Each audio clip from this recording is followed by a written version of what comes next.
یہاں رواج یعنی بنگال میں رواج یہ نہیں ہے کہ کوئی خاتون کسی مشاعرے کی نظامت کی ذمہ داری نبھائے. ایک ہم کو نظر آئی. دوسری سب سے بڑی انفرادیت مجھے یہ نظر آئی کہ انہوں نے بالکل مختلف انداز میں مشاعرے کی نظامت کی جو ایک ٹرینڈ بننے کا بھی درجہ رکھتا ہے. آپ اسی طرح اور میں آپ کو شکریہ ادا کرنا چاہیے جناب فیض اعجاز صاحب کا کہ انہوں نے ہمیشہ نئے ٹیلنٹ کو تلاش کیا ہے. اور نئے ٹیلنٹ کو تلاش کرنا کوئی بڑی بات نہیں ہے بلکہ اس ٹیلنٹ کو آپ کے سامنے روشناس کرانا اس طرح کہ وہ ٹیلنٹ واقعی ایک دن ٹیلنٹ کی صورت اختیار کر لے. یہ بڑا کارنامہ ان کا ہے. بہت بڑھیا. جی جدت کے ساتھ بے شک. تو آپ اب اردو والوں میں بھی مقبول ہوئیے گا. آپ کا نمبر میں لے لوں گا. میں آپ کا ریکمینڈ کروں گا کہ آپ مختلف پروگراموں میں آئیں. یہ اردو والوں کے لیے بات سے اطمینان ہوگا. دوسری بات کہ پروگرام چھوٹا ہو یا بڑا ہو اسے منفرد، حسین، شاندار، عمدہ اور سب سے الگ نوعیت کا بنانے کا ہنر اگر اس شہر میں کسی شخص کو حاصل ہے تو وہ فیض اعجاز کو. یہ 50 سیٹ لگتا ہے کہ 500 پر بھاری ہے. انہوں نے تو قبل ہی کہا تھا کہ ہمارے ایک سامع جو ہے وہ 100 سامع کے برابر ہے. تو واقعی انہوں نے آج یہ ثابت کر دیا کہ اتنی فراست سے، ذہانت سے انہوں نے پروگرام ترتیب دیا اور اس خوبصورتی سے یہ پروگرام 2 قسطوں میں چلتا رہا اور بہت مقبولیت کے ساتھ چلتا رہا. کم و بیش 1-2 اگر نہ ہو تو نہ ہو لیکن کم و بیش سارے لوگ یہاں شروع سے آخر تک موجود ہو. اور جس پروگرام میں کسی یونیورسٹی کا وائس چانسلر جو تخلیق کار بھی ہو، قلمکار بھی ہو، وہ یہاں موجود ہو شروع سے آخر تک تو اس پروگرام کی کامیابی کی ضمانت تو یوں ہی مل جاتی ہے. مجھے بھی یہ شرف حاصل ہوا بتوسط برادر مکرم فیض اعجاز کے کہ اس مسند صدارت پر بیٹھنے کا شرف حاصل ہوا اور وہ بھی اس مسند پہ جس پر شوما جی بیٹھ چکی تھی اسی پر مجھے بیٹھنے کا شرف حاصل ہوا. واقعی میں اپنے آپ کو خوش نصیب سمجھتا ہوں. جی جی. اسی کرسی پر جہاں آپ تشریف رکھتی ہیں اسی ہال میں انتظار صاحب کی وزیر آئے تاریخی جلسہ یہاں سے. جی جی جی. پاکستان کے بہت مشہور افسانہ نگار آپ تو تھے یہاں موجود. جی جی جی جی جی. حضرات والا کرش چندر کو اور ساحل لدھیانوی کو بالکل الگ انداز سے یاد کرنا یہ صرف فیض اعجاز ہی کر سکتے ہیں اور کوئی نہیں کر سکتا. ہم جیسے نوسکھ اگر کرتے تو زیادہ سے زیادہ کرش چندر یا ساحل لدھیانوی پر 1 روزہ 2 روزہ سیمینار کر لیتے اور سوچتے کہ ہمارا حق مکمل ہو گیا. اسے حق نہیں کہتے ہیں. لوگوں میں دلچسپی بھی پیدا کرنا جو ہمارے درمیان ایک قاری یا سامع اور فنکار کے درمیان جو ایک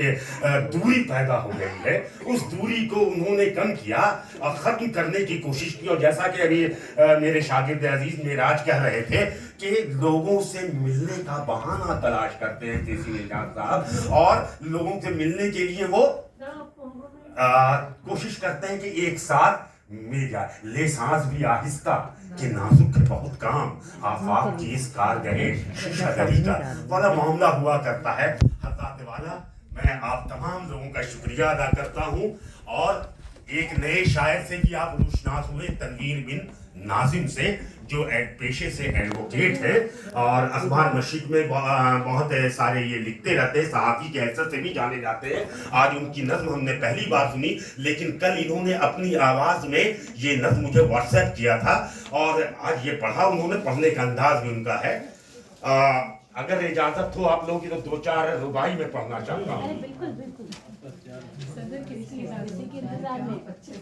یہ عرض کیا ہے کہ سیکھا ہے کہاں چاک بنانے کا ہنر. میں ذرا سا شوما جی آپ کو بتا دینا چاہتا ہوں کہ 4 پنکتیوں میں یہ لکھا جاتا ہے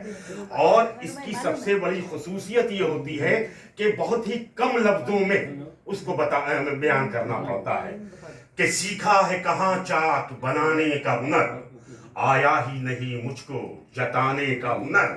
اور تپتے ہوئے صحرا میں بیتی ایک عمر، تپتے ہوئے صحرا میں بیتی ایک عمر، آیا ہے مجھے دھول اڑانے کا ہنر، آیا ہے مجھے دھول اڑانے کا ہنر۔ اور ایک لفظ آئے گا اس میں مختوم، مختوم بولتے ہیں ختم ہونے کا، کہ معدوم ہوا ملنے ملانے کا چلن، معدوم ہوا ملنے ملانے کا چلن، مختوم ہوا ہاتھ دبانے کا چلن، مختوم ہوا ہاتھ دبانے کا چلن، دستک بھی درے دل پہ ہوتی ہے کہاں، مٹنے لگا زنجیر ہلانے کا چلن، کیا بات ہے، کیا مٹنے لگا بات ہے۔ زنجیر ہلانے کا چلن، اور پژمردہ ہوا یعنی مرجھا گیا، پژمردہ ہوا رنگ چمن رقص کرو۔ ہم بغیر کسی تمہید کے میرے اشعار خود بتائیں گے کہ ہم نے کس رنگ میں شعر کہنے کی کوشش کی ہے، کہ پژمردہ ہوا رنگ چمن رقص کرو، زخمی ہوئے الماس بدن رقص کرو، اب ذل الہی کا یہی ہے فرمان، اب ذل الہی کا یہی ہے فرمان، کھولو نہ کبھی اپنے دہن رقص کرو، دہن منہ کو بولتے ہیں، کھولو نہ کبھی اپنے دہن رقص کرو، ہر زخم کو سینا نہیں آیا مجھ کو، ہر زخم کو سینا نہیں آیا مجھ کو، تلخاب کو پینا نہیں آیا مجھ کو، تلخی اس کو بولتے ہیں جو تلخی سے بھری ہوئی یہ شراب کو سمجھ لیجئے، تلخاب کو پینا نہیں آیا مجھ کو، دنیا کے وتیرے سے رہوں ہم آمیز، دنیا کے وتیرے سے رہوں ہم آمیز، اس دور سے جینا نہیں آیا مجھ کو، اس دور سے جینا نہیں آیا مجھ کو۔ ایک آخری ہے، مخصوص صاحب سنیے گا، کہ دریا پہ مکان اپنا بنانے کا شوق، دریا پہ مکان اپنا بنانے کا شوق،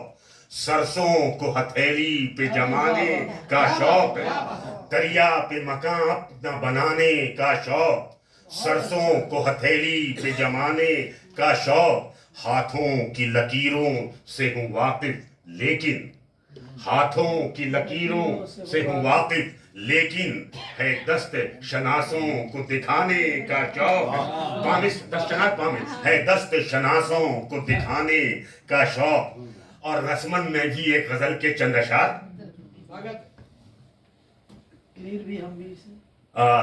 تھا عجب منظر لبوں کی خوش بیانی لے گیا، واہ واہ، کیا بات ہے۔ تھا عجب منظر لبوں کی خوش بیانی لے گیا، میرے دل کے گلستاں کی گلفشانی لے گیا، میرے دل کے گلستاں کی گلفشانی لے گیا، اور لے گیا وہ ساتھ میں اپنے ستم میرے علم، لے گیا وہ ساتھ میں اپنے ستم میرے علم، ساحری اپنی دکھا کے نوحہ خانی لے گیا، ساحری اپنی دکھا کے نوحہ خانی لے گیا، اور عہد ماضی سے رہا باقی، عہد ماضی سے نہ باقی رہ سکا رشتہ میرا، عہد ماضی سے نہ باقی رہ سکا رشتہ کوئی، میرے البم سے وہ تصویریں پرانی لے گیا، کیا بات ہے، کیا بات ہے، کیا بات ہے۔ تصویریں پرانی لے گیا، اور اس کے جانے سے ہوئی، اس کے جانے سے ہوئی ہے منجمد سی زندگی، اس کے جانے سے ہوئی ہے، فریز جو آپ نے کہا تھا، فریزر کا فریز، اس کے جانے سے ہوئی ہے منجمد سی زندگی، کر کے کشتی غرق موجوں کی روانی لے گیا، کر کے کشتی غرق موجوں کی روانی لے گیا، اور یہ شعر دیکھا کہ آبشار خوف میں بہتا رہا میرا وجود، آبشار خوف میں بہتا رہا میرا وجود، جستا جستا وہ نزول آسمانی لے گیا، جستا جستا وہ نزول آسمانی لے گیا، اور میں تعاقب میں صدا پھرتا رہا صحراؤں میں، میں تعاقب میں صدا پھرتا رہا صحراؤں میں، آہوے بدمست اپنی ہر نشانی لے گیا، آہوے بدمست اپنی ہر نشانی لے گیا، اور اپنی فنکاری کا سکہ وہ جمانے کے لیے، اپنی فنکاری کا سکہ وہ جمانے کے لیے میرے رائج کردہ الفاظ و معانی لے گیا، میرے رائج کردہ الفاظ و معانی لے گیا، اپنی فنکاری کا سکہ وہ جمانے کے لیے میرے رائج کردہ الفاظ و معانی لے گیا، اور تضمین ہے کہ کٹ رہی ہے زندگی اب ایک پتھر کی طرح، کٹ رہی ہے زندگی اب ایک پتھر کی طرح، کاسے دل سے لہو آنکھوں سے پانی لے گیا، کٹ رہی ہے زندگی اب ایک پتھر کی طرح، کاسے دل سے لہو آنکھوں سے پانی لے گیا۔ اور مطلب مقطع یوں عرض کیا کہ قید زنداں کے فسانے کیا رقم کرتے بھلا، قید زنداں کے فسانے کیا رقم کرتے بھلا، روزن زنداں کی عاصم رت سہانی لے گیا، روزن زنداں کی عاصم رت سہانی لے گیا۔ حضرات والا، یہاں آ کر مجھے واقعی بہت خوشی کا احساس ہوا،